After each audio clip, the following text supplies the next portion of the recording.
They've been building the barricades across Venezuela for days now. Tempers flare as people realise they won't be able to move around anymore.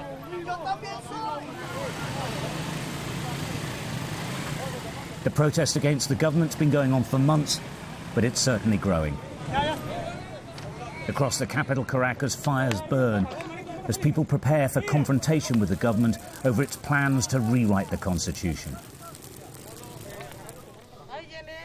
It doesn't matter where you go and who you speak to, the young and old, the armed and unarmed, they're all resolute that change must come.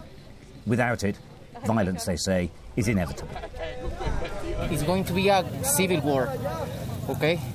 Because with that constitutional, it's like he wants to steal every kind of right that we have, the human rights, property rights, everything, so we can allow that. And you think, therefore, there will be civil war? Hell yeah. Much of the city has been brought to a standstill by the confrontation with the government's armed forces. The only way we could get around and through the barricades was on motorbikes. Crisscrossing the capital for the past few days, it soon became clear that this is a city and a country in turmoil.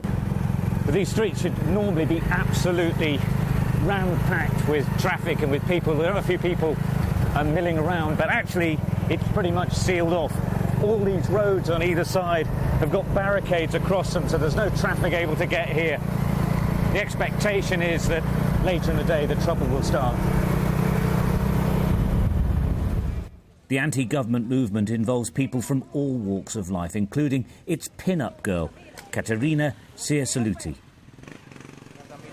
They call her Wonder Woman, after these pictures were flashed across the world.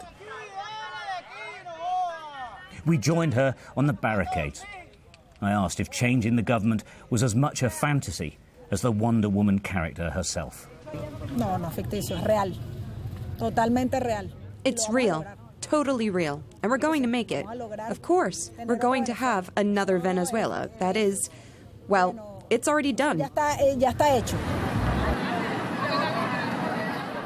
The political chaos here is only overshadowed by the economic disaster. Venezuela is now a country of queues. There are shortages of everything, from money to food and basic living essentials. On street corners, people rummage through rubbish, eating what they can find. These men aren't down and outs, they're just starving. The problems really hit home in hospitals, though. We filmed undercover. 83% of the patients here have malnutrition. A little girl sits while her exhausted mother is slumped beside her. There is simply nothing for them. In places, it's filthy. Floors are cleaned without detergent.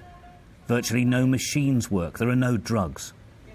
A hospital for 1,200 can't cope with 300. Well, it's a year since we were last here. It was pretty bad then. Now it's quite unbelievable. There is nothing left, no drugs. Patients come here to be looked after as opposed to being treated. It is an absolute disaster. International condemnation of the government's plans to create a one-party state have been ignored. How long the president can ignore his own people probably depends on the support of the armed forces. Despite all their efforts, the opposition hasn't been crushed and hasn't been silenced. Stuart Ramsay, Sky News, Caracas.